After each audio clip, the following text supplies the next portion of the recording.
Your first book is going to be crap. Your first book is going to be crap, they kept telling me. More excrement than sacrament. A poop sandwich with page numbers and a table of contents. A burning outhouse of paper toilets. And I would smile and nod and say, yeah, I know. But internally, bouncing around the bone and meatball chambers between my ears, I was like, I'll show you. Yeah, that's right. I'll show you all.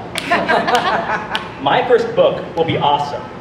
My first book will win awards. My first book will be so well written that Emily Dickinson herself will rise from her grave. Her resurrection heralded by a great and terrible earthquake.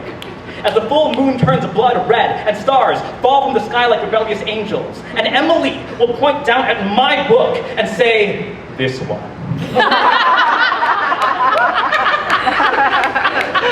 This shit right here. This is why I invented poetry. Back in the 15th century. My first book will be the shin-shattering low kick sweeping the legs of this cold and uncaring universe.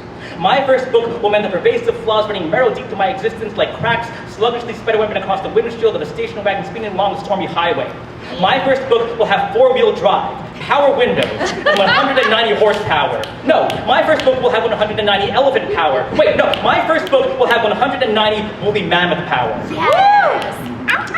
Later I asked myself, so how do I do that? How do I make my first book be something as far away from crap as possible? This paved the way for other questions. What if all the poems in my manuscript are crap? Who gets to decide?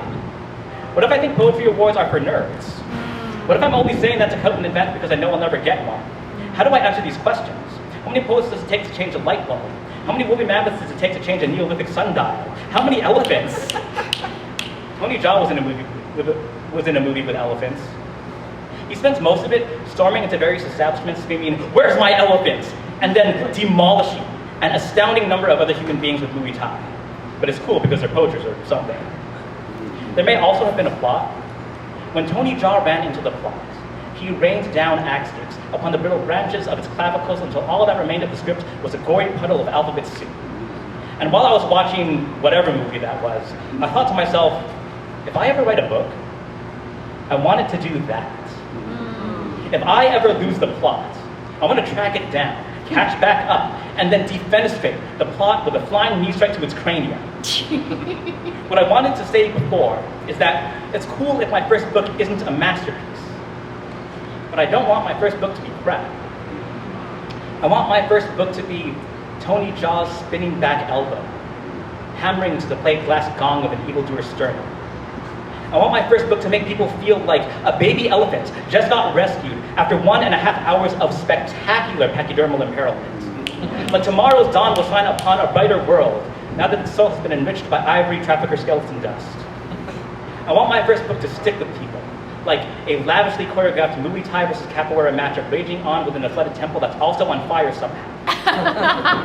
Even if it never gets nominated for the Oscars, even if it doesn't raise the dead, my words will be worth the paper they're printed on, worth the time it took for me to craft them, so long as there's at least one other weirdo out there who watched that movie, who reads my book, who understands what I mean when I say that when life gives you lemons, when you break down by the side of the road, and your phone runs out of battery, and your movie runs out of budget and time because you blew most of it on awesome action sequences, and when life is an organized crime syndicate, and when life murders your elephant, or your childhood elephant, the one you rode to elementary school, who cradled you in his tusks while you napped on the way back home, and when life body slams you into your childhood elephant's gold-plated skeleton, displayed with macabre ostentation within the penthouse throne room of the whip-wielding queen-pin girl boss dressed in dominatrix gear, who bravely overcame the transphobia sadly endemic within the mid-2000s Thai mafia, so she could lead them in committing soul-crushingly evil crimes against humanity and endangered wildlife.